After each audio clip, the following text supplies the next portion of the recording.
జీవితం.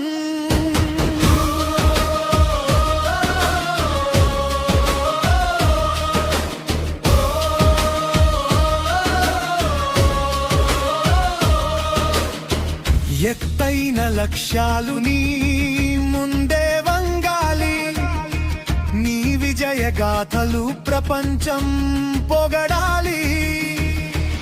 అన్నంటే అండగా నిలిచే నీ మనసు, అందరికీ ఆదర్శం నీ వ్యక్తిత్వం. వందేళ్ళు సంతోషంగా జీవించాలి, విజయాల జెండా ఎగురవేయాలి. హ్యాపీ బర్త్డే సాయి రామన్నా, నీ ప్రయాణం విజయాల వైపు సాగాలి. నీ జీవితం ఆనందాలతో నిండాలి. జై సాయి రామన్నా, జై జై సందీపన్నా.